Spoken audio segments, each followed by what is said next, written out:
So ayan po mga guys, nandito po tayo sa Tayuman po mga guys no.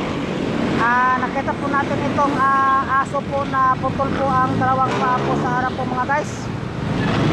Ayan po, kakatapos lang po niya pinakain ko mga guys no.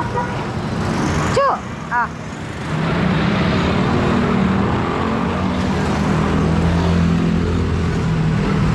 So ganyan lang po sila po mga guys no. Ito po natin siya makikita sa highway na po mga guys no.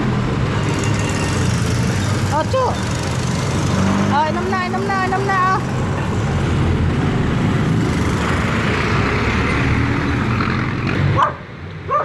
So ayan po mga guys, nakita po niyang paabo mga guys no. Talagang apotol po mga guys.